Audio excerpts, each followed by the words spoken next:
ये ज्यादा prevalent offences क्या है? इकोनॉमिक ऑफेंसेस जो है अभी नवी मुंबई में वो ज्यादातर लैंड रिलेटेड है। और ज्यादातर जो ऑफेंसेस रजिस्टर्ड होते हैं वो ऐसा होता है कि दोनों दोस्त होते हैं या फिर रिलेटिव्स होते हैं, वो शुरुआत में कोई भी लीगल प्रोसीजर फॉलो नहीं करते और फिर किसी की नीयत ये हो जाती है, खराब हो जाती है और फिर वो उस पार्टनर को कुछ देता नहीं या फिर उसके साथ वो चीटिंग करता है। उसके बाद वो फिर वो कंप्लेंट लेके आता है। क्योंकि सर आज जो मैं देख रहा हूं, पैदा हुआ या बच्चे को भी हाथ में मोबाइल चाहिए, भले माँ बाप की गलती है, मगर ये देख रहा हूं कि पैदा हुआ बच्चे के हाथ में मोबाइल दे देते हैं, बस वो यूट्यूब चलाता है, ये करता है, वो करता है, उसी हिसाब से उसकी माइंडसेट होती है।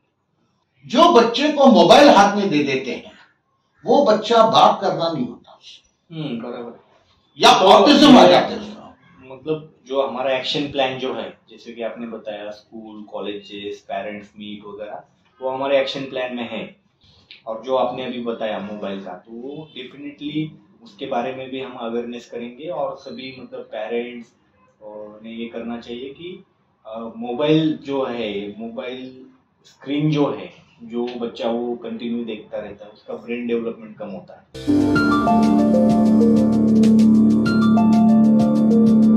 जय हिंद। पहले हम बहुत आभार है आपके लिए कि आपने हमें वक्त दिया न्यू मीडिया प्रोटेक्टर टीवी के लिए। और जो हम देख रहे हैं यहाँ पे साइबर क्राइम की जो जितनी जाबी बढ़ रही है, तो उसके हिसाब से आप लोग को ये भी हमें पता चला है कि आप लोग बहुत ही अच्छी काम कर रहे हैं और काफी डिटेक्शन रेट में काफी हाई हुआ है। तो इस सिलसिले में हम आपसे बात करना चाहते हैं सर। हमको पहले ये पूछना है सर, किस प्रकार के साइबर क्राइम्स होते हैं? साइबर क्राइम में बहुत सारे प्रकार है। उसमें अभी ज्यादातर जो हो रहे हैं शेयर मार्केट फ्रॉड, फिर मैट्रिमोनियल फ्रॉड है, उसके बाद डिजिटल अरेस्ट जिसको बोलते हैं वो एक फ्रॉड है। ये 3 फ्रॉड अभी ज्यादा हो रहे हैं। उसके बाद वैसे तो 20 to 30 टाइप है अलग अलग साइबर क्राइम।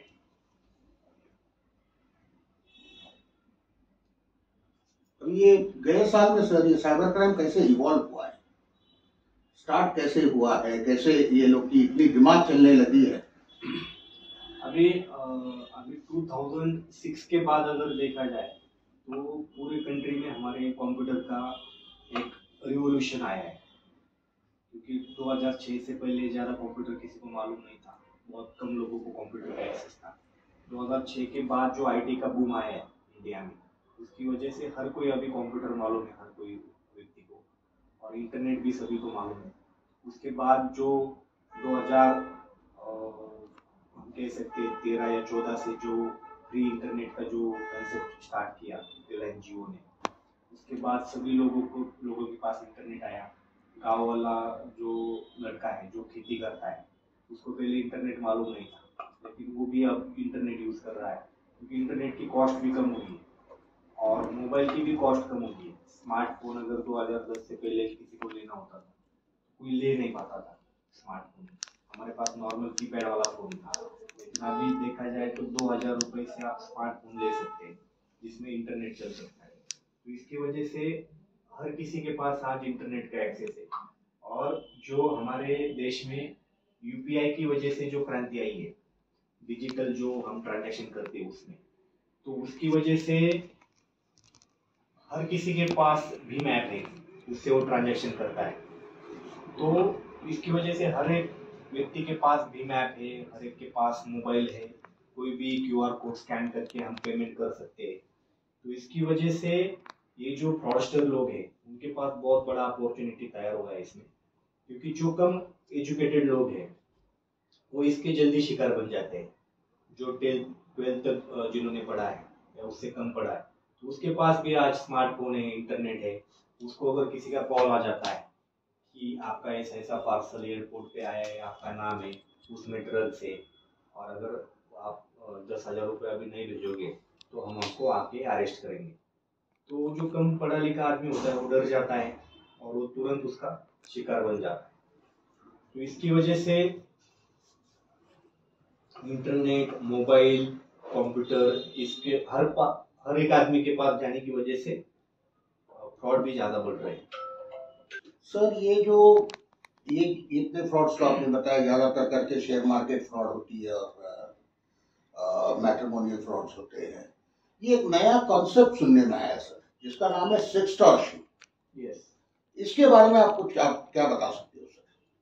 ये तो हम समझते हैं कि शेयर मार्केट की फ्रॉड, चलो भैया आपको बोला शेयर मार्केट पैसे डालो आपका डबल मिलेगा, बाद में लोग लालच की वजह से फंस जाते हैं।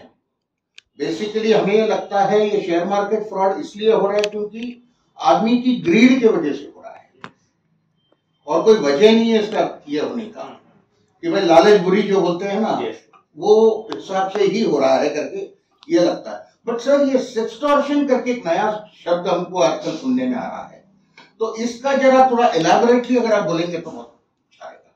सेक्सटॉर्शन के बहुत सारे इंसिडेंट ऐसे कि जो रिपोर्ट नहीं होते, जिसके साथ ये क्राइम होता है वो हिचकिचाता है पुलिस स्टेशन में जाने के लिए, या फिर हमारे फ्रेंड को बताने के लिए, रिलेटिव्स को बताने के लिए वो हिचकिचाता है और वो किसी को बताता नहीं। ऐसे बहुत सारे लोग होते हैं जो शिकार होते हैं इसके। तो इसमें क्या होता है कि फेसबुक, इंस्टाग्राम या फिर आपके व्हाट्सएप के ऊपर किसी लड़की का आपको मैसेज आता है और फिर आप उसके साथ चैटिंग करते हैं।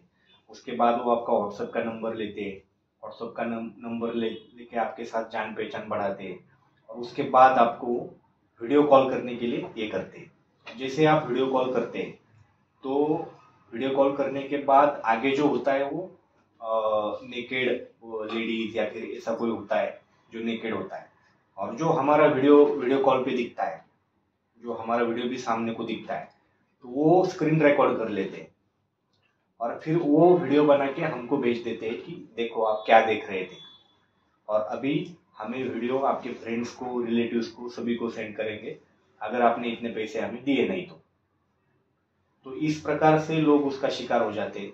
और दूसरा बहुत बार ऐसा भी होता है कि समझो सिर्फ हमने वीडियो पे उसके साथ बात की तो वो वीडियो रिकॉर्ड करके रख लेते और जो सामने वाला जो होता है उसकी जगह पे वो वीडियो डाल देते हैं। तो ऐसा भी करते हैं, बहुत टाइप से होता है। तो इसके लिए सबसे बढ़िया उपाय ये है कि किसी भी अनजान व्यक्ति से आप फेसबुक, इंस्टाग्राम पे बात मत कीजिए। व्हाट्सएप पे जो आपको मैसेज आते हैं अनजान नंबर से, उसको आप रिप्लाई मत कीजिए। और अगर आप इसका शिकार हो जाते हैं तो उनको आप कोई भी पैसा सेंड मत कीजिए। अभी सभी लोगों को मालूम है कि इस टाइप का फ्रॉड हो रहा है, तो वो जो बोलते हैं कि आपका वीडियो वायरल कर देंगे वगैरह, तो वो नहीं करते क्योंकि उनको उसमें इंटरेस्ट नहीं होता, उनको सिर्फ पैसा चाहिए होता है। तो बेस्ट वे है, अगर आप इसका शिकार बने हैं तो उस नंबर को रिप्लाई मत कीजिए और थोड़े दिन के लिए आपका फेसबुक, इंस्टाग्राम अकाउंट डीएक्टिवेट करके रख दीजिए। उसके बाद वो अपने आप आपको कांटेक्ट नहीं करेंगे। तो ये आपके साथ में क्राइम होने के बाद का ये मैं बता रहा हूँ। उससे पहले जो है वो आप किसी से बात ही मत कीजिए, जो अननोन पर्सन है उससे। अब सर हमारे पास एक केस सुनने में आया, हमारे एक फ्रेंड का ही था। उसने, उसकी डॉटर ने ना किसी के साथ ऐसे बात किया ना कुछ किया, मगर उसका फोटो लेके ये कर रहे हैं। ये कैसे कर सकते हैं सर? अनजान आदमी का फोटो लेके कैसे कर सकते हैं? ये भी अभी हो रहा है, जो अभी हम आर्टिफिशियल इंटेलिजेंस जो बोलते हैं। तो वो जो अभी सॉफ्टवेयर है उसमें आपका अगर फेसबुक, इंस्टाग्राम पे आपका फोटो है तो वो फोटो लेके किसी नेकेड इमेज के ऊपर वो लगा के आपका हेड जो होगा, फेस जो होगा वो आपका होगा, नीचे बॉडी दूसरी किसी की होगी। तो ऐसा भी लोग कर रहे हैं। तो इसके लिए हम यही कर सकते हैं कि जो हमारे फेसबुक, इंस्टाग्राम के ऊपर जो हमारा जो फोटो हम डालते हैं, तो फेसबुक के ऊपर वो प्रोफाइल को हम लॉक करके रख सकते हैं, तो कोई स्क्रीनशॉट भी निकाल नहीं सकता और कोई डाउनलोड भी नहीं कर सकता। तो उस टाइप के अभी सिक्योरिटी फीचर इसमें आ रहे हैं, तो वो हमको एनेबल करना चाहिए। और किसी मतलब सोशल मीडिया प्लेटफॉर्म पे हमारे फोटोज खुद के ये ज़्यादातर हमने शेयर नहीं करने चाहिए। अगर शेयर किए हैं तो उसको ये सेफ्टी फीचर उसके ऑन करके रखना चाहिए। अब सर ये एक बात बताइए, जो आप बोल रहे हैं सहमत है। हमारे देश में ऐसा है कि वुमन नॉर्मली 90% वुमन ये ऐसे वाले चीजों में नहीं जाते, 10% होंगे, exceptions are always there, but ये जो जितना है अभी। और एक बात सुनने में आया कि ये सामने जो करता है वो लड़का ही होता है, और वो लड़के में वो कोई सॉफ्टवेयर है जहाँ पे लड़की की आवाज निकाल सकता है और उसके हिसाब से होता है। ये क्या सच है सर? हाँ, ये बिल्कुल सच है। बहुत सारे इसमें इंसिडेंट में हम बोल सकते हैं कि 90% से ज़्यादा है लड़के ही होते हैं, औरत या फिर फीमेल बहुत कम होते हैं इसमें। और वो जब हम वीडियो कॉल करते हैं तो सामने वो दूसरा मोबाइल कर देते हैं जो वीडियो कॉल की जो होता है, और उसमें कुछ नेकेड फिल्म वगैरह वो प्ले कर देते हैं वो।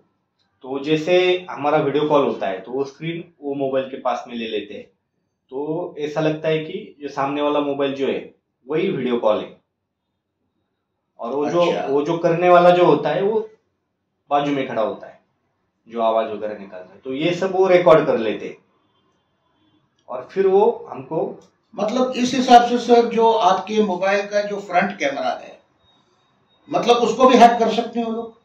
उसको हैक नहीं कर सकते, लेकिन जब भी हम वीडियो कॉल करते हैं तो जनरली हमारा फ्रंट कैमरा ऑन ही होता है, क्योंकि हम वीडियो कॉल ही उसी की वजह से करते हैं कि आमने सामने बात कर सके।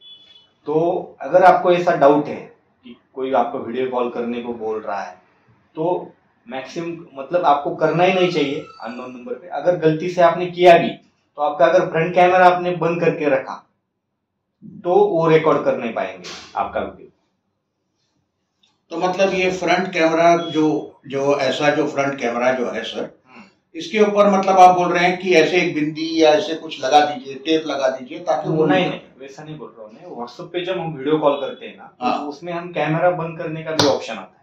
अच्छा, तो कैमरा बंद करने के ऑप्शन के ऊपर क्लिक करना है, तो उसकी वजह से वीडियो बंद हो जाता है, हमको सिर्फ ऑडियो दिखता है, मतलब उसको सिर्फ हमारा ऑडियो जाएगा, मतलब वही वॉइस कॉल होगा। हाँ, उसका वीडियो हमको दिखेगा लेकिन हमारा फेस उसको नहीं दिखेगा। तो ये रहा ज्यादातर करके साइबर क्राइम्स के हिसाब से। इसकी डिटेक्शन करने में सर आप लोगों को तो काफी तकलीफ होता रहेगा।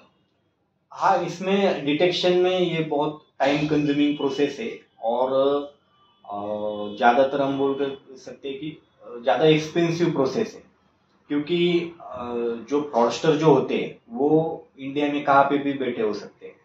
ज़्यादातर हमें जो मिल रहे हो दिल्ली साइड में, यूपी में, झारखंड, पश्चिम बंगाल, इस साइड में ज़्यादातर ये लोग बैठते हैं और वहाँ से कॉलिंग वगैरह सब कुछ करते हैं। तो जो जियोग्राफिकल जो डिस्टेंस है वो भी बहुत ज़्यादा होता है। जब आपके साथ कोई भी क्राइम होता है तो हमारा पहला प्रायोरिटी ये रहता है कि जल्द से जल्द जिस अकाउंट में पैसे गए उसको फ्रीज करना, ये हमारा पहला टारगेट होता है। क्योंकि अगर उसमें अकाउंट में कुछ पैसे है और वो अगर फ्रीज हो जाएंगे तो बाद में कोर्ट के ऑर्डर से वो आपको रिटर्न मिल सकेंगे। मतलब आप रिटर्न ऑफ प्रॉपर्टी बोल रहे हैं? हाँ, रिटर्न ऑफ प्रॉपर्टी। सर पहले जो था, जो कानून था वही लागू है, 457 ही है कि 503 BNHH का है? नहीं, अभी जो क्राइम रजिस्टर हो रहे थे 1 जुलाई के बाद में, तो वो तो अभी न्यू लॉ से ये होंगे, और जो पहले हुए वो IPC CRPC के जो सेक्शन है उसके हिसाब से चलेंगे रिटर्न ऑफ प्रॉपर्टी। तो अभी जो नए आएंगे सर उसके लिए 503 लगता है? हाँ, और इसके पहले के जितने भी थे वो 451 457 में निकल जाता था। तो अभी अगर ये रिटर्न ऑफ प्रॉपर्टी के लिए आपके पास जो आते हैं, जो साइबर क्राइम, तो आके तो कंप्लेंट तो कर देते हैं, या 1930 जो ऑल इंडिया ये है साइबर क्राइम के लिए, वो कर देते हैं। बट सर ये रिटर्न ऑफ प्रॉपर्टी के लिए कितने जन इसमें थोड़े ध्यान से देखते हैं कि भाई नहीं, मेरा चलो 10 लाख रुपया गया है, मुझे 5 लाख आएगा तो भी ठीक है, ये कितने जन इसकी अटेम्प्ट करते हैं? सभी अटेम्प्ट करते हैं इसमें जिनके पैसे गए, क्योंकि हर कोई चाहता है कि मेरे जो पैसे गए वो वापस आए। तो इसमें सिर्फ ये है कि आपके साथ अगर ऐसा कुछ इंसिडेंट हो जाता है तो आपको जल्दी से जल्दी साइबर पुलिस स्टेशन को जाना चाहिए, या फिर आपको 1930 पे कॉल करना चाहिए। अभी हमारा नवी मुंबई के लिए हमारा हेल्पलाइन नंबर है 8828112112, तो इसके ऊपर भी आप कॉल कर सकते हैं, वो भी आपको गाइड करेंगे कि कंप्लेंट कैसा रजिस्टर करना है। तो जितनी जल्दी आप NCCRP पोर्टल के ऊपर ये कंप्लेंट रजिस्टर करेंगे उतना जल्दी चांसेस है कि आपका पैसा आपको रिटर्न मिल सकेगा। जितना आप लेट करेंगे उतना वो आगे ट्रांजैक्शन होते जाते हैं, क्योंकि आपका समझो 40 लाख रुपए गया है किसी एक अकाउंट में, तो उस अकाउंट में रहता नहीं, वो उसमें से 10 अकाउंट में 4-4 लाख रुपए चला जाता है, फिर उससे आगे 20 अकाउंट में 2-2 लाख रुपए चला जाता है। तो इस टाइप से इनका ट्रांजैक्शन होता है। तो जितनी जल्दी आप ये रिपोर्ट करेंगे उतने जल्दी वो सभी अकाउंट हम फ्रीज कर पाएंगे। तो टाइम इज द थिंग, मतलब आप जितना जल्दी आएंगे, मतलब time is the thing of essence. Yes. अगर समझो मेरा, हमने एक नया कंसेप्ट इंट्रोड्यूस किया है, गोल्डन आवर कर। जो गोल्डन आवर जो है, मतलब आपके साथ साइबर क्राइम होता है तो उसके बाद तुरंत 1 घंटे के अंदर आपको जल्दी से जल्दी 1930 पे कॉल करना है, एनसीसीआरपी पोर्टल के ऊपर जाके कंप्लेंट रजिस्टर करना है। और अगर आपको ये नहीं जम रहा तो आपको नियरेस्ट पुलिस स्टेशन या फिर साइबर पुलिस स्टेशन में आके आपको ये जल्दी से जल्दी करना चाहिए। बट सर, ये जो शेयर मार्केट का फ्रॉड, जिस हिसाब से मैं ध्यान करता हूँ, उसमें तो काफी टाइम लग जाता है ना सर। जैसे पहले ये लोग डालते हैं पैसे, पहले वो लोग बोलते हैं हमारी पैसे से खेलो, ठीक है, तो ये तो हमने सुने हैं, कितना हमने तो एक्सपीरियंस तो नहीं किए, बट हमने सुने ये चीज को। तो बोलते हैं पहले आप, हम पैसे डालते हैं आपके लिए, और वो लालच दिखाते हैं, वो कागज में ही रहता है। जब आदमी डाल देता है, इसके बाद पैसे जब डालने लगता है, 2-3 बार उसने डाल देता है, बाद में अपनी विड्रॉल के लिए मांगता है, तो वो टाइम पे उसको मालूम पड़ता है कि मेरे साथ फ्रॉड हुआ है। तो मतलब वो एक 3-4 महीना तो निकल ही गया। तो इस रेशियो पे कितने जन की पैसे अपने को वापस, कितने पैसे मिलने की चांस है? उसके 4 महीने के बाद उसने कंप्लेंट करना है। उसमें ऐसे केसेस में चांसेस बहुत कम है आपको पैसे रिटर्न मिल जाए। तो इसके लिए सबसे बढ़िया क्या है कि अभी हमारा जो सेबी जो है, security exchange board of India, वो भी बहुत सारे एडवर्टाइजमेंट करता है कि सेबी की तरफ से ऐसा एडवर्टाइजमेंट किया जा रहा है कि आप जो शेयर मार्केट में पैसे लगा रहे हैं तो उसमें डबल मिलेंगे, ट्रिपल मिलेंगे। ऐसा कोई भी स्कीम गवर्नमेंट चलाता नहीं है, और ऐसा कोई भी स्कीम नहीं है जो गारंटी दे सकता है कि आपने 5 लाख रुपए डाले तो आपको 6 महीने में 10 लाख रुपए मिलेंगे। तो ये सभी जो स्कीम है ये फ्रॉड है। तो आप सभी को ये ध्यान रखना चाहिए कि जो भी आदमी ये बोल रहा है शेयर मार्केट में कि मैं आप 10 लाख रुपए डालो उसके बाद में आपको 20 लाख रुपए देता हूँ, वो 101% फ्रॉडस्टर है, वो स्कीम फ्रॉड है। क्योंकि शेयर मार्केट का जो रूल है, पहला रूल जो है, शेयर मार्केट में कोई भी गारंटी के साथ कुछ भी नहीं होता। आज जो शेयर ऊपर गया है वो कल ऊपर ही जाएगा, ये कोई बोल नहीं सकता, या फिर आज जो नीचे है वो कल भी नीचे रहेगा, ये कोई बोल नहीं सकता। अगर कोई आदमी गारंटी के साथ बोल रहा है तो इसका मतलब है कि वो फ्रॉड कर रहा है। तो सबसे बढ़िया उपाय ये है कि आप इस चक्कर में पड़े मत। अगर कोई ऐसा कर रहा है तो हमारा जो हेल्पलाइन नंबर है नवी मुंबई पुलिस का 8828112112, उसके ऊपर आप जाके आप कंप्लेंट रजिस्टर कीजिए। आप हमको बता दीजिए कि ये आदमी ऐसा ऐसा स्कीम लाया है, तो हम उसको बुला के उसका पूरा इन्वेस्टिगेशन करके अगर वो कुछ फ्रॉड कर रहा है तो उसके ऊपर एफआईआर दाखिल करके उसको अरेस्ट कर देंगे। अच्छा सर, इसमें और एक क्वेश्चन भी पूछना है ताकि लोगों की मदद हो जाए इसमें, कि जैसे आपने कंप्लेंट की है साइबर फ्रॉड के लिए, मैंने कंप्लेंट कर दिया, इधर आके मैंने कंप्लेंट कर दी, और आप तो जो पुलिस स्टेशन जहाँ पे मैं रहता हूँ नॉर्मली वहीं भेजोगे ना वो केस को। हर केस को तो एक cyber crime police station handle नहीं कर पाएगा। तो आप जैसे बताए कि आप पुलिस स्टेशन में भेजते हैं, वो पुलिस ऑफिसर्स जहाँ पे जो साइबर क्राइम देखने के लिए हमने सुना है कि एक सेपरेट ऑफिसर ही रहता है जो साइबर क्राइम के लिए खाली हैंडल करने के लिए, ये लोग सर बैलेंस अकाउंट निकालने में कितना ये लोग की एफिकेसी होती है? ये लोग कितनी, क्योंकि एक आदमी जब डालता है पैसे, अब वो उसका पैसा है कि किसका पैसा है पता नहीं है, बैलेंस अमाउंट रहेगा तो सामने वाला जाएगा। अभी आप लोग बोलते हैं कि एफआईआर दाखिल करो, अब एफआईआर दाखिल करने में कोई फायदा तो है नहीं, वो जाके आप जाके पूछोगे, इससे अच्छा ये बैलेंस पता चल जाएगा और आप रिटर्न ऑफ प्रॉपर्टी के लिए आप क्लेम करोगे। नहीं, ये जो एफआईआर दाखिल करके कुछ फायदा नहीं है ऐसा आप नहीं बोल सकते, क्योंकि जो भी प्रोसीजर है लीगल प्रोसीजर वो आफ्टर एफआईआर ही स्टार्ट होती है। आपको रिटर्न ऑफ प्रॉपर्टी करना है, अगर आपका एफआईआर नहीं है तो आपको रिटर्न ऑफ प्रॉपर्टी नहीं होगा। तो सबसे पहले क्या है कि आपको एनसीसीआरपी पोर्टल के ऊपर जाके आपका कंप्लेंट जल्द से जल्द रजिस्टर करना है। वो कोई भी कर सकता है, ऑनलाइन कर सकता है। जितना जल्दी आप करेंगे, उसमें डिटेल डालेंगे, उतना जल्दी वो अकाउंट फ्रीज हो जाएंगे और उसके सभी के डिटेल जो है वो हमको मिल जाएंगे। उसमें कितने अकाउंट इन्वॉल्व है, उसमें कितने ट्रांजैक्शन हुए, वो सभी डिटेल्स हमको मिल जाते हैं और फिर आगे एफआईआर दाखिल करके हम रिटर्न ऑफ प्रॉपर्टी बाकी की चीजें कर सकते हैं। तो एफआईआर इज मस्ट, आपको एफआईआर करना ही चाहिए। अच्छा, the concern police station does FIR? Yes, आप जैसे जाके वहाँ पे पहले हम कंप्लेंट दाखिल करेंगे एनसीसीआरपी पोर्टल पे और उसके बाद हम एफआईआर दाखिल करेंगे। पुलिस स्टेशन में भी कर सकते हैं, साइबर पुलिस स्टेशन में भी आके कर सकते हैं। तो एफआईआर हो ही जाता है। हाँ, और FIR is compulsory for the sake of return of property. Yes. तो ये पब्लिक को जब मिल जाती है तो नॉर्मली सर द प्रोसीजर, और एक जो हमारे लर्नड एडवोकेट्स जो हैं वो तो सर बोलना नहीं चाहिए, मगर जो अमाउंट लेते हैं एंड फाइनली जब डिलीवरी करना रहता है तो सुनने में आया है कि काफी जन दे देते हैं, ऑर्डर लेके दे देते हैं, मगर उसकी आगे की जो प्रोसीजर है वो नहीं करते हैं।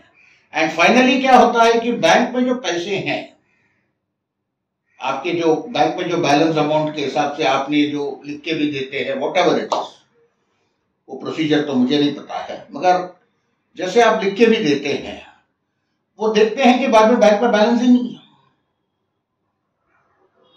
तो एक बात मुझे सजेस्ट कीजिए कि जो अगर लिटिगेंट खुद ही जाके कोर्ट में रिटर्न ऑफ प्रॉपर्टी के लिए फाइल कर सकते हैं क्या, मेहनत करके? उसके लिए तो आपको किसी एडवोकेट के पास ही जाके वो करना पड़ेगा। और ऐसा नहीं है, बहुत सारे एडवोकेट हेल्प भी करते हैं। और मतलब जिसका जितना अमाउंट होता है, समझो किसी का 1 लाख रुपए गया है तो उस हिसाब से एडवोकेट ने भी फी लेना चाहिए। उस हिसाब से अगर किसी का 1 लाख रुपए गया है, अगर उसको 50,000 फी बोलेंगे तो वो नहीं दे पाएगा। तो इसका थोड़ा अवेयरनेस होने की भी जरूरत है। जो हमारे एडवोकेट फ्रेंड्स जो है उन्होंने भी इसके बारे में सोचना चाहिए, क्योंकि अभी ये बहुत बड़ा सोशल इशू हो गया है साइबर क्राइम का। तो इसकी वजह से आपको खुद सामने आके जो साइबर क्राइम के शिकार हुए हैं तो उनको कम से कम फीस में कैसे उनको पूरा कोर्ट प्रोसीजर करके दे पाएंगे, इसके बारे में सोचने की जरूरत है। बट ये लिटिगेंट खुद ही, मतलब अगर जो विक्टिम खुद ही without advocate return of property के लिए फाइल कर सकते हैं कि नहीं कर सकते?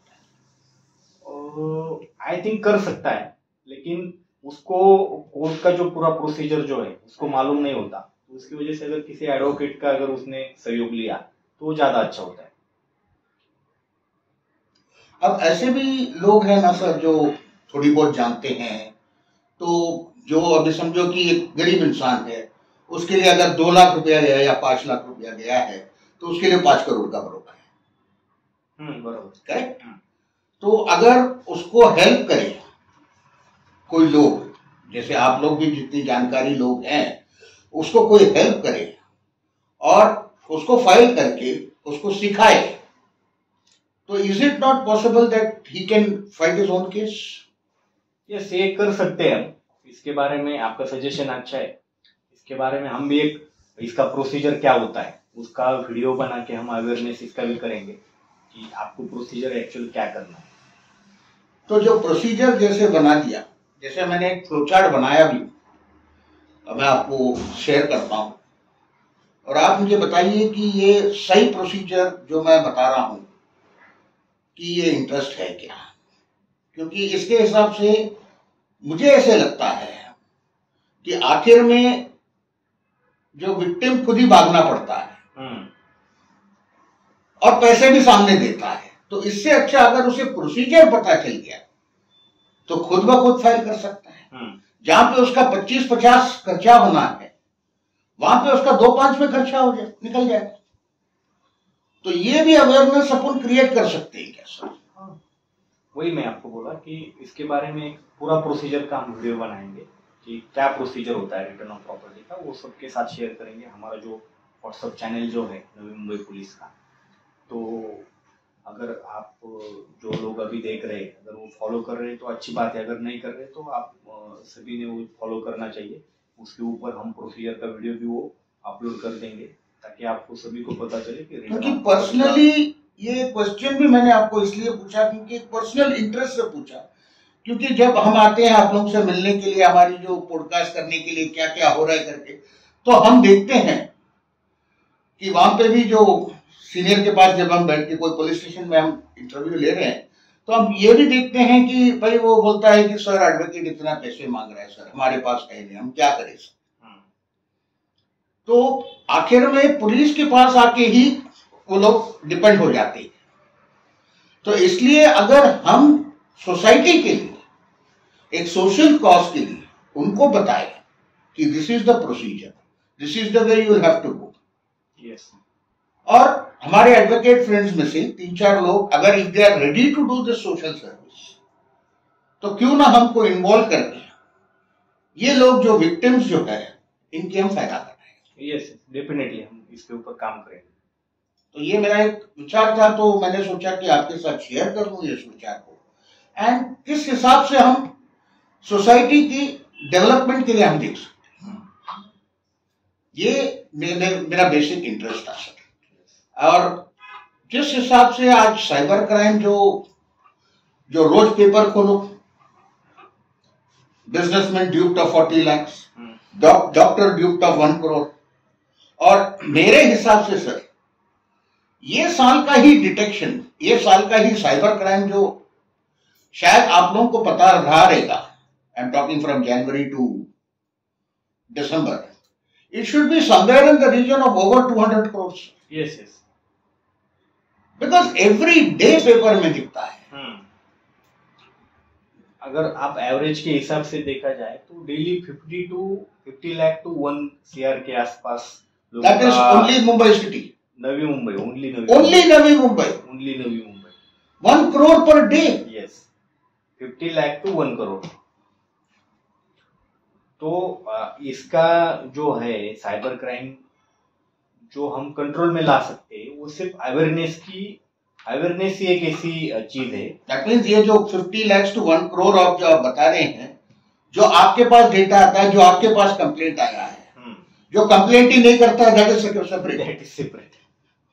तो इसके वजह से जो हमारे नवी मुंबई के सीपी साहब है, ऑनरेबल मिलिंद भारंगे सर, उन्होंने इसकी वजह से ही जो नवी मुंबई पुलिस व्हाट्सएप चैनल हमने लॉन्च किया है, ऑनरेबल डीजी मैम के हाथों से हमने वो लॉन्च किया है, और अभी हमारा हेल्पलाइन सेंटर भी चालू किया है। तो सर का व्यू यही है, या फिर उसके पीछे सोच यही है कि ज्यादा से ज्यादा अगर लोगों में अवेयरनेस किया जाए तो लोग इसके शिकार नहीं होंगे। तो इसी के ऊपर हम अब काम कर रहे हैं, क्योंकि जो आदमी को मालूम है कि फ्रॉड कैसे होता है तो उसमें नहीं फंसेगा।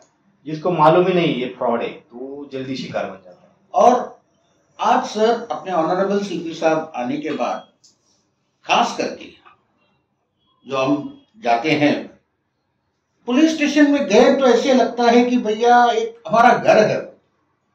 लाइक हमारी घर में हम कितनी हाइजीन देखते हैं, हम कितनी, और ऑफिसर्स भी जितने भी हैं वो लोग ऐसे कोऑपरेट करते हैं, ऐसे बात करते हैं कि भाई सामने वाले को तकलीफ करके नहीं लगता है, मैं पुलिस के पास क्यों जाऊं।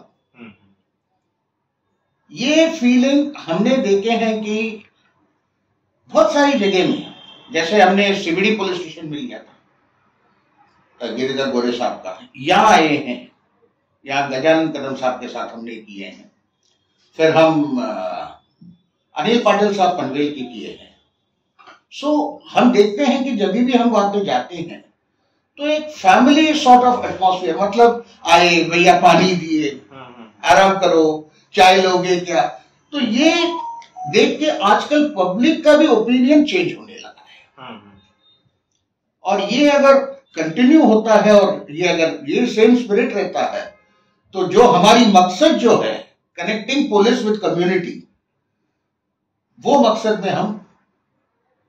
और सर आपको क्या लगता है, और क्या ये है कि जो पुलिस और ये हम कनेक्ट विद ईच अदर हो सकते हैं, पुलिस को जो कम्युनिटी के साथ जो कनेक्ट करवाना है पुलिस को।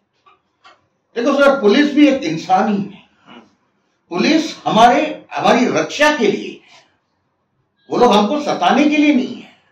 अगर हम गुनाह नहीं किए तो क्यों हम पुलिस से डरे।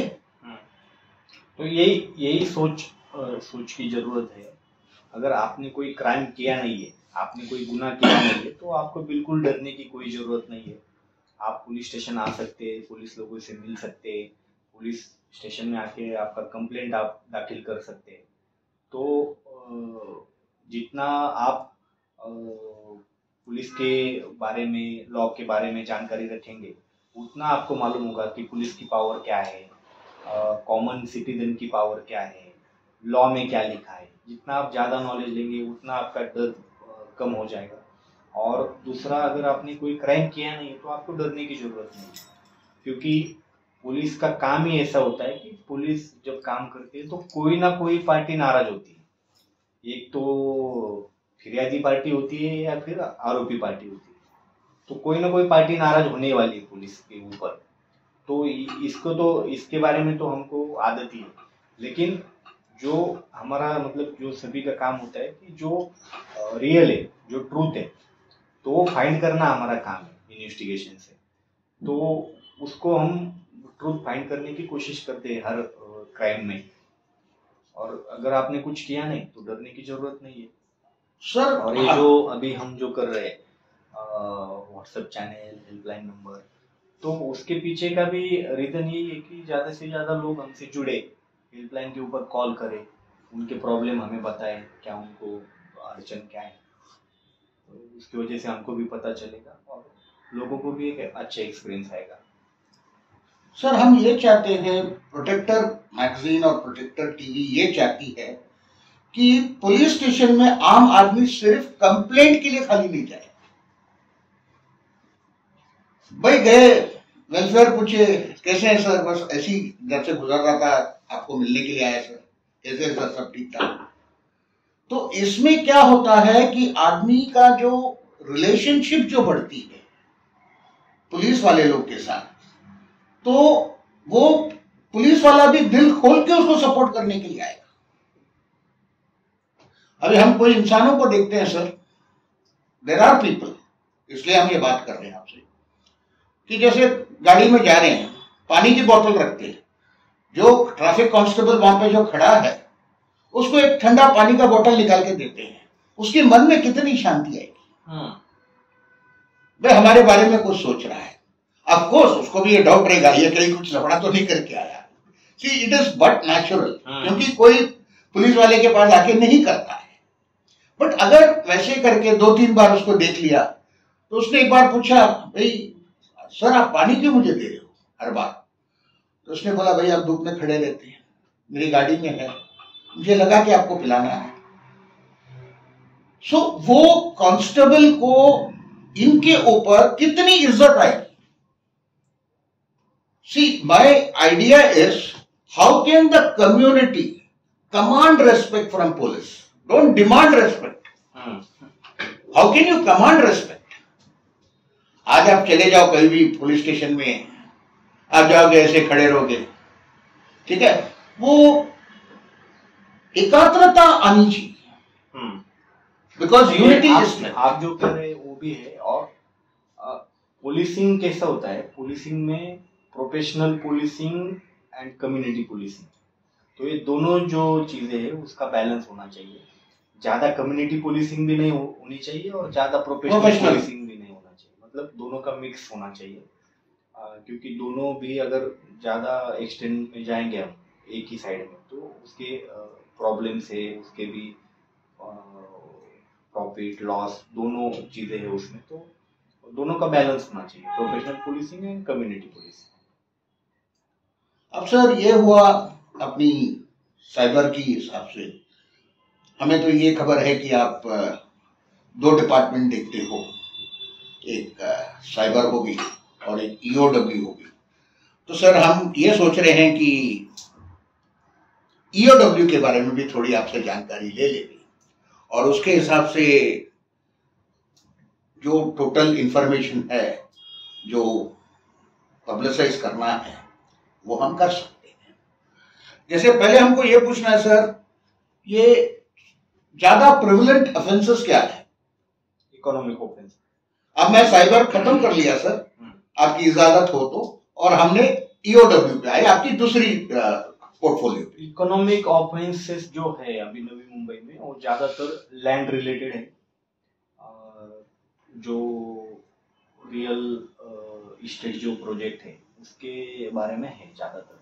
और ज्यादातर जो ऑफेंसेस रजिस्टर्ड होते हैं वो ऐसा होता है कि दोनों दोस्त होते हैं या फिर रिलेटिव्स होते हैं, वो शुरुआत में कोई भी लीगल प्रोसीजर फॉलो नहीं करते और वो साथ में पार्टनरशिप कर लेते हैं, उसके बाद एक प्रोजेक्ट के ऊपर काम कर लेते हैं और फिर किसी की नीयत ये हो जाती है, खराब हो जाती है और फिर वो उस पार्टनर को कुछ देता नहीं या फिर उसके साथ वो चीटिंग करता है, उसके बाद वो फिर वो कंप्लेंट लेके आता है।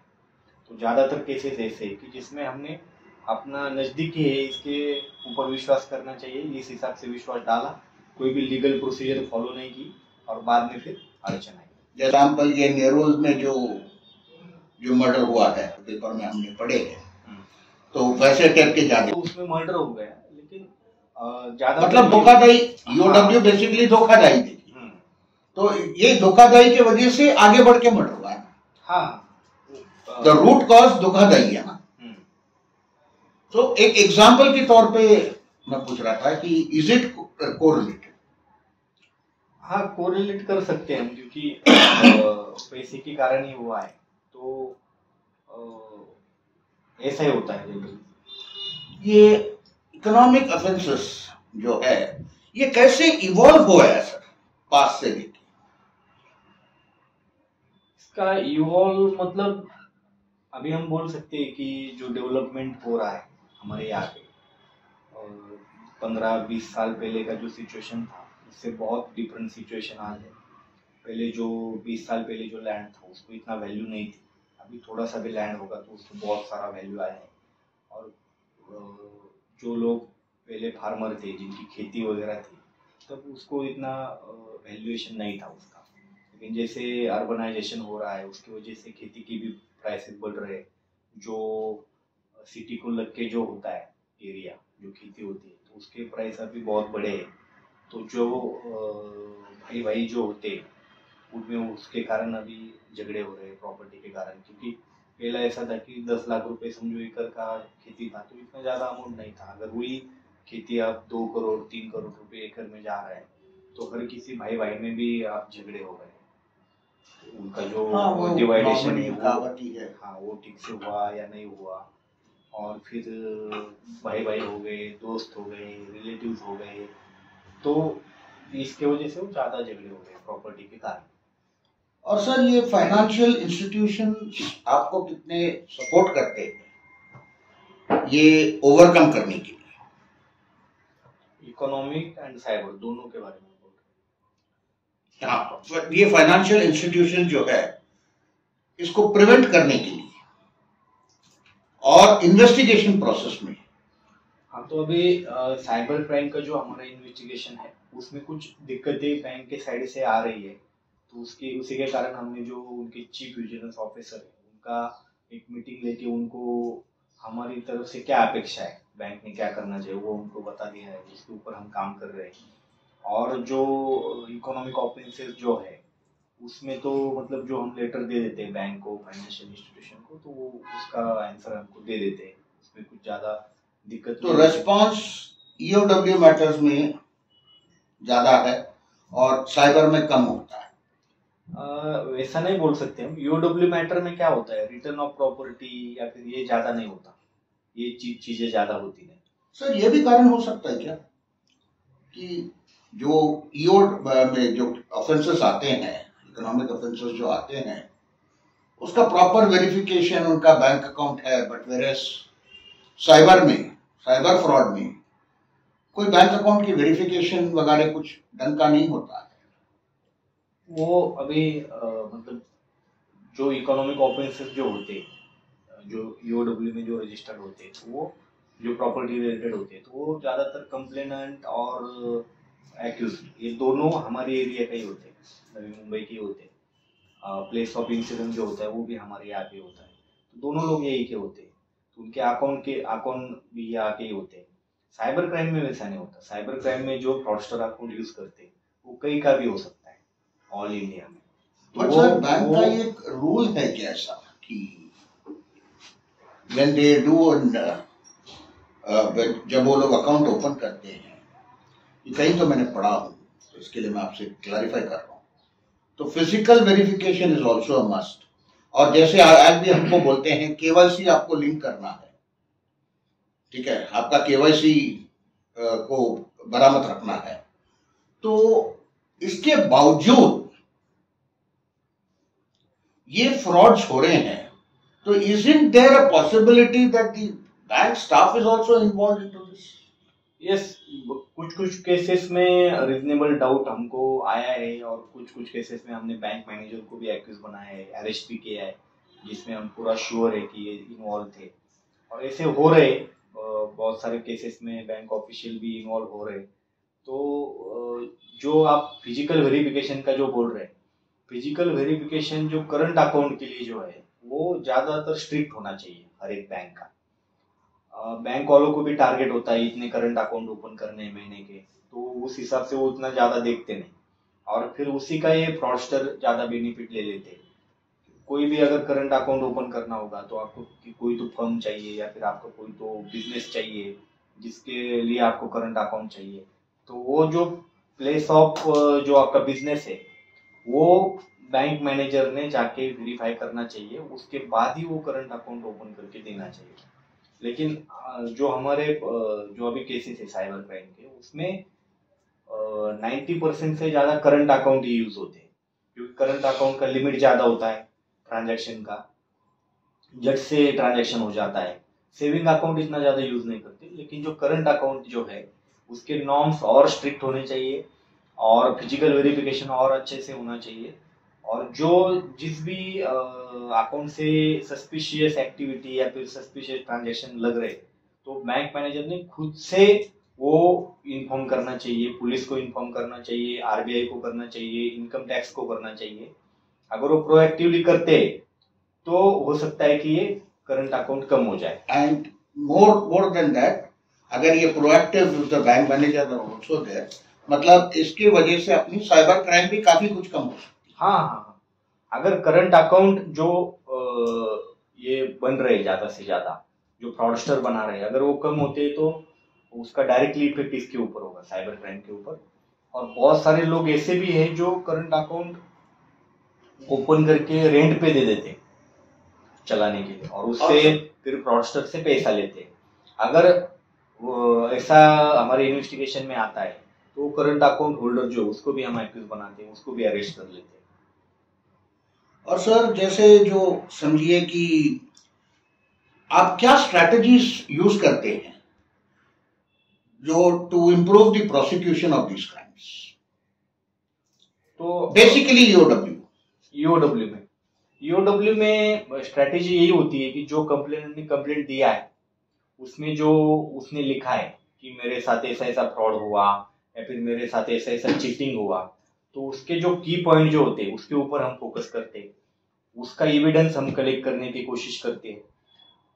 प्रॉपर्टी ऑफेंसेस में ज्यादातर रजिस्ट्री जो होती है, रजिस्ट्री 7/12 प्रॉपर्टी रिलेटेड जो डॉक्यूमेंट होते हैं वो तो हमें जल्दी मिल जाते हैं। अगर कोई फॉर्जरी होता है, समझो किसी का साइन किसी ने कर दिया, फेक डॉक्यूमेंट क्रिएट किया, तो वो भी हमको मिल जाता है। तो ये एविडेंस जो है वो ज्यादा इंपॉर्टेंट होते हैं इकोनॉमिक ऑफेंसेस में। और साइबर क्राइम में जो ऑनलाइन ट्रांजैक्शन होता है, किसके नाम के ऊपर अकाउंट है, कौन यूज कर रहा है, कौन सा मोबाइल यूज किया, वो सिम कार्ड किसके ऊपर है, तो नाम के ऊपर है, तो वो सभी डॉक्यूमेंट हमको मिल जाते हैं, तो वो सभी एक्यूज हो जाते हैं, तो वो स्ट्रॉन्ग एविडेंस बन जाता है। मतलब सर आप लोगों का तो ये जो फ्रॉड वगैरह देख के ना सर कब कब रात में भी नींद में नहीं आता होगा? वो वैसा बोल सकते हैं, लेकिन अभी इट्स या बिकॉज जो जैसे करते रहते हैं ना, रात में कभी कभी सोते रहेंगे, कभी दिमाग में आ रहे ये फ्रॉड का मेरे पास आया है करके, ऐसे आपको whether it might be EOW or it might be cyber fraud. So आप लोगों को काफी जो फिजिकल स्ट्रेस से ज्यादा आप लोगों को मेंटल स्ट्रेस ज्यादा रहता है, तो ये मेंटल स्ट्रेस को कैसे ओवरकम करते हैं? मेंटल स्ट्रेस और फिजिकल स्ट्रेस दोनों के लिए एक तो है एक्सरसाइज, डेली एक्सरसाइज करना चाहिए। और दूसरा जो मेंटल स्ट्रेस जो है, तो वो मतलब केस के हिसाब से उधर ही रखना चाहिए। मतलब जो हम केस इन्वेस्टिगेट कर रहे हैं तो उसके लिए हमको ऑनेस्टली एफर्ट लेना चाहिए। ऑनेस्ट एफर्ट लेके जितना सक्सेस हमको मिलेगा उतना मिलेगा। अगर ऑनेस्ट एफर्ट लेके भी हमको सक्सेस नहीं मिल रहा है तो उसमें हम कुछ नहीं कर सकते। तो उस हिसाब से मेंटल स्ट्रेस को मैनेज करना चाहिए। तो ये हो जाता है सर? हाँ, अभी जो आदत क्योंकि जब हम देख रहे हैं, जो हम आ गए आपके इस पे, आपकी माइंड में वही चलती रहती है कि भाई जैसा मतलब भाई मैं रिलैक्स होके कभी बैठा, ये मैंने कोई पुलिस ऑफिसर को नहीं देखा। हाँ वो तो है, मतलब चेयर पे बैठे होते हैं लेकिन दिमाग में अभी जैसे हम आपका देख रहे हैं, जैसे जो चैनल व्हाट्सएप चैनल आपने निकाले हैं, वो हमको पता चला है कि यहाँ पे कई पुलिस स्टेशन में भी चले जाते हैं, जैसे यहाँ भी आए तो लगा हुआ है। तो उसको हमने स्कैन किया और काफी जन के बीच में भेजा, खास करके सीनियर सिटीजन्स के भेजा, क्योंकि मेरा और एक पेशा है कि ऐसी कैजुअली जो मेरे को जानते हैं सीनियर सिटीजन्स, उनके घर पे जाता हूँ, उनको पूछ लेता हूँ कितना आपकी क्या जरूरत है। तो उसके हिसाब से जब उनको भेजा है तो उनकी माइंडसेट भी बहुत अच्छी। अच्छा, तो ये अवेयरनेस जो आपने क्रिएट किए हैं, it is a wonderful process and we really congratulate the Navi Mumbai police for launching such an event and making it a grand success. अब सर मैं आखिरी 5 मिनट लेता हूं सर, मैं क्लोजिंग पे आ रहा हूं आपके साथ। बस ये बात पूछना था सर, जैसे आप अवेयरनेस के बारे में तो बताएं जो आप लोग, और क्या अवेयरनेस करेंगे तो ये हो सकता है। सपोज जैसे स्कूल्स और कॉलेजेस में जहां पे पेरेंट्स टीचर्स मीट होती है, जहां पे बुला के वो, क्योंकि सर आज जो मैं देख रहा हूं, पैदा हुआ या बच्चे को भी हाथ में मोबाइल चाहिए। ये भले माँ बाप की गलती है, मगर ये देख रहा हूं कि पैदा हुआ बच्चे के हाथ में मोबाइल दे देते हैं, बस वो यूट्यूब चलाता है, ये करता है, वो करता है, उसी हिसाब से उसकी माइंडसेट होती है। और कहीं गलती से कहीं कुछ दबा दिया उसने तो माँ बाप को लेने के देने पड़ जाते हैं। तो ये अवेयरनेस भी अपने को क्रिएट करना जरूरी है sir. Yes, definitely. And secondly, मैं जो फार्मा में हूं, मैं जो ये मेरा एक हॉबी है करने का, बट मेरा असली प्रोफेशन है, मैं फार्मा का हूं। मैं नेशनल सेल्स मैनेजर हूं जेबी केमिकल्स का। और इसमें मैंने देखा हूं, जो बच्चे को मोबाइल हाथ में दे देते हैं वो बच्चा बात करना नहीं होता उससे, बराबर, या ऑटिज्म आ जाते हैं उसका। मतलब जो हमारा एक्शन प्लान जो है, जैसे कि आपने बताया स्कूल, कॉलेजेस, पेरेंट्स मीट वगैरह, वो हमारे एक्शन प्लान में है अवेयरनेस के बारे में। और हमारा जो है कि हमारा एक टीम डेली जो न्यूज़पेपर जो है वो पढ़ता रहता है, उसमें नए नए क्या फ्रॉड हो रहे हैं, नए नए क्या चीज़ें हो रही लोगों के साथ में, तो उसके बारे में अवेयर करना चाहिए। वो पॉइंट हम निकालते हैं और उसके ऊपर हम काम करके कंटेंट क्रिएशन, क्रिएटिव वगैरह, ये हमारा अलग से टीम काम करता है। और जो आपने अभी बताया मोबाइल का, तो वो डेफिनेटली उसके बारे में भी हम अवेयरनेस करेंगे। और सभी मतलब पेरेंट्स ने ये करना चाहिए कि मोबाइल जो है, मोबाइल स्क्रीन जो है, जो बच्चा वो कंटिन्यू देखता रहता है, उसका ब्रेन डेवलपमेंट कम होता है, क्योंकि वो बाकी के चीज़ें या फिर जो नेचुरल जो चीज़ें है उसको महसूस करना, वो खेलना कूदना, अगर ये उसका नहीं होगा तो उसका ब्रेन डेवलपमेंट उतना नहीं होगा, उसका फिजिकल डेवलपमेंट नहीं होगा। तो एक सर्टन टाइम तक आप दे सकते हैं, लेकिन उसका अगर ज़्यादा ये हो जाएगा, अतिरेक हो जाएगा, तो फिर वो बच्चे के ऊपर असर करता है। फिर वो आप जो बोल रहे हैं कि बच्चा ठीक से बोल नहीं पाता, उसमें फिजिकल डेवलपमेंट में अड़चन आती है। इवन ऑटिज्म की केसेस है ना, ये इसलिए बोल रहा हूँ क्योंकि मेरे घर पे ये बात है। मेरा सगा भाई, उसका बेटा है, और उसने उसको बचपन में ही 3 साल की उम्र में मोबाइल और आईपैड वगैरह दे दिए थे। तो उनके मामा जी का कहना था कि, और उनकी मामी जी का कहना था कि भैया टेक्नोलॉजी है, टेक्नोलॉजी एट व्हाट कॉस्ट। उससे क्या हो जाता है, बच्चा हाइपर एक्टिव हो जाता है। और हाइपर एक्टिव, आज वो ऑटिज्म के साथ सर इतना अच्छा लड़का है, इतना नॉलेजेबल है, मगर वो कभी ऐसे जो बोलते हैं ना, लिटरली जो येड़ी चाली करता है, हाँ, वो शांत से बैठ नहीं पाता हो, नहीं बैठ पाता। अच्छा, दूसरी बात जो है, उसको पढ़ाई अच्छी तरह समझ जाता है लेकिन फोकस नहीं कर पाता। और वही है कि मतलब जो मोबाइल से क्या होता है, ब्रेन स्टिमुलेट होता है और उससे मोबाइल के वर्ल्ड में वो बच्चा खो जाता है। उसके रिलेशन, बाकी के चीजें, फ्रेंड्स, पेरेंट्स, उसके साथ कैसे बात करना है, क्या करना है, वो उसको कुछ मालूम नहीं होता। उसको सिर्फ मोबाइल दे दो, उसके ऊपर वो देखता रहेगा और उसकी वजह से डेवलपमेंट में असर होता है। और जो आप बोल रहे हैं अभी ऑटिज्म वगैरह, तो ये चीजें हो रही है अभी। तो सब पेरेंट्स से भी मेरा रिक्वेस्ट है कि आप मोबाइल का मतलब बहुत कम, और वो भी आपके निगरानी में ही आप उसको दे दीजिए, क्योंकि बच्चा अभी का जो जनरेशन है वो बहुत एक्टिव जनरेशन है। उनको मोबाइल जल्दी समझ में आता है। छोटे बच्चों को भी यूट्यूब का वीडियो कैसा चेंज करना है वो समझ में आता है। इंस्टाग्राम के रील कैसे देखने हैं वो समझ में आता है।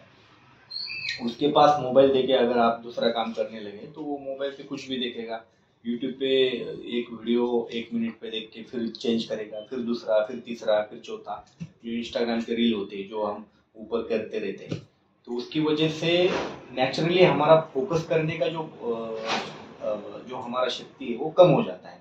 क्योंकि कोई भी वीडियो हम 1 मिनट तक देखते हैं, उसके बारे में थोड़ा सा सोचते हैं कि उसके बाद में फिर 1 मिनट का वीडियो स्टार्ट होता है। बाय चांस तो वो जो इसकी वजह से जो है ना, इसकी वजह से ब्रेन के ऊपर इसका बहुत बुरा असर होता है कि फोकस करने की जो हमारी पावर है वो कम हो जाती है।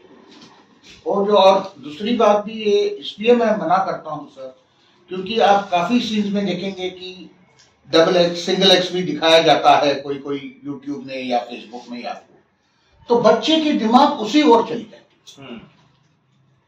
एंड ये डेवलप्स लाइक दैट। जैसे बोलते हैं ना सर, 5 साल में जो सीखा वो 50 साल तक रहेगा। ठीक है, बचपन में जो सीखे वो मरते दम तक रहेगा। बचपन में लोफरगिरी करना सीखे तो जिंदगी भर लोफरगिरी करना। तो वही है कि जो मोबाइल आपको देना है बच्चे को, वो भी मतलब पेरेंट के निगरानी में ही उसको देना चाहिए। और ज्यादा से ज्यादा जो है बुक्स रीडिंग जो है वो बच्चे को आना चाहिए। उसके ऊपर पेरेंट्स ने ज्यादा फोकस करना चाहिए। फॉरेन कंट्री में कुछ कुछ पेरेंट्स ऐसे भी है जो कि जो पॉकेट मनी जो है बच्चे का, वो बुक्स रीडिंग के साथ किसी ने जोड़ दिया है। मतलब अगर तुम हफ्ते भर में ये एक बुक पढ़ोगे 100 पेजेस का, तो तुमको पॉकेट मनी मिलेगा उस हफ्ते का। और उसने पढ़ा है कि नहीं वो देख के फिर वो महीने भर का उसको पॉकेट मनी दे देते हैं, 3-4 हफ्ते का, जो भी होगा 200 रुपए, 300 रुपए, जो भी होगा। तो ये ऐसा क्रिएटिव पेरेंट ने सोचना चाहिए कि जिसकी वजह से बच्चे का भी इंटरेस्ट बढ़े, और जितना ज्यादा बच्चा पढ़ेगा, रीड करेगा, उतना ज्यादा वो डेवलप होगा। मोबाइल की वजह से वो डेवलप नहीं होगा। एंड आजकल जैसे आपने बताया सर, रीडिंग मतलब भूल ही गया पब्लिक। हाँ, ठीक है, जो भी अगर न्यूज भी सुन रहा है, टीवी चैनल में देखा, मैंने मोबाइल देख लिया, मेरा काम खत्म हो गया। बट वेरएस जो रीडिंग में जितनी आपको नॉलेज मिलती है, जैसे सर मैं आपको ये भी बात किताब दिखाना चाहता हूं, और ये मेरा लास्ट क्वेश्चन है सर, आपको क्या लगता है सिटीजन कैसे सपोर्ट कर सकता है आपको क्राइम्स को रोकने के लिए, क्राइम रेट बंद करने के लिए और इनके साथ फाइट करने के लिए? मैं ये सवाल इसलिए पूछ रहा हूं क्योंकि मैं अभी आपको एक किताब दिखाना चाहता हूं जो मैं लिखा था। It is fight against terrorism, ये 26/11 की इश्यू के बाद। तो ऐसे ही मेरे एक मन में निकला है कि why shouldn't I right fight against cyber crime. ये वो किताब है सर, फाइट अगेंस्ट टेररिज्म। तो ऐसे हमको लिखना है, फाइट अगेंस्ट साइबर क्राइम। ये मैं आपको कॉपी एक भिजवाता हूं, ठीक है? तो इसमें सर इसलिए हम पूछ रहे हैं कि कैसे community can support you to combat crimes. वही है, कम्युनिटी जो हमारा पब्लिक है, पीपल्स है, वो बहुत सारे वे से पुलिस को मदद कर सकते हैं। जैसे कि आप जिस एरिया में रहते हैं, अगर आप एक जागरूक नागरिक है, रिस्पॉन्सिबल नागरिक है, तो आपके एरिया में क्या चल रहा है उसके बारे में आपको जानकारी होनी चाहिए। अगर कुछ गलत चल रहा है तो उसके बारे में अपने पुलिस स्टेशन को इन्फॉर्म करना चाहिए, खुद अवेयर होना चाहिए हर चीज़ों के बारे में, हर फ्रॉड्स के बारे में खुद को मालूम होना चाहिए, लोगों को आपको अवेयर करना चाहिए। और कोई भी जिस इलीगल चीज़ें हैं उसमें आपको नहीं पड़ना चाहिए। छोटे से छोटे इससे आपके एक्शन से आप दूसरे को बता सकते हैं कि आपको रूल फॉलो करना चाहिए। जैसे कि आप ट्रैफिक सिग्नल पे होते हैं, जहाँ पे रेड लाइट लगा होता है तो कुछ 5 सेकंड बाकी है उसको ग्रीन होने में, तो भी हम पेशेंटली रुकते नहीं, उसको हम रेड सिग्नल को जंप करके आगे चले जाते हैं। तो पेशेंस पब्लिक में होना चाहिए कि अगर समझो 60 सेकंड का रेड सिग्नल है तो 60 सेकंड का आपको वेट करना चाहिए। अगर आप रुकेंगे तो आपको देख के बाकी के 5 रुकेंगे, अगर आप रूल तोड़ोगे तो बाकी के 5 भी तोड़ने वाले। चलो कोई नहीं, यहाँ पे ट्रैफिक पुलिस नहीं है तो कोई देखेगा नहीं हमको। तो जो है कि be the change, Mahatma Gandhi ji ने बोला था कि जो चेंज आप एक्सपेक्ट कर रहे हैं तो वो खुद में लाओ। पहले हमको सभी को ऐसा लगता है कि ट्रैफिक प्रॉब्लम नहीं होना चाहिए, रूल्स सभी ने फॉलो करना चाहिए, और बहुत सारी चीजें हम एक्सपेक्ट करते हैं गवर्नमेंट से, पुलिस से, लेकिन हम खुद क्या कर रहे हैं उसके लिए? जो बी द चेंज है, हम खुद रूल फॉलो कर रहे हैं क्या? हम खुद सारे लीगल प्रोसीजर फॉलो कर रहे हैं क्या किसी भी चीज में? तो ये हमको देखना चाहिए। और रिस्पॉन्सिबल नागरिक वही होता है जो रूल को फॉलो करे, लीगली सब कुछ करे। तो इन शॉर्ट आप बोल रहे हैं अगर आप कानून के दायरे के अंदर रहेंगे so you can be the best support to me. Yes, yes. आप जब कानून के बाहर जाते हैं जब भी हमारी शरारत बढ़ती है। हाँ। So the best way to give you support is आके मिलना वगैरह की जरूरत भी नहीं है, मगर हमारे को भाई हम law will work with in the framework of law. Yes sir, thank you so much, बहुत मजा आया सर आपके साथ बात करने में, और आपने जो शेयर किए हमारे साथ, ये हमें ये उम्मीद है कि ये लोग इस चीजों को फॉलो करें और पुलिस की काम को कम किए and work with the community and see that there is an excellent growth. Yes, thank you very much sir. जय हिंद। जय हिंद, थैंक यू सो मच।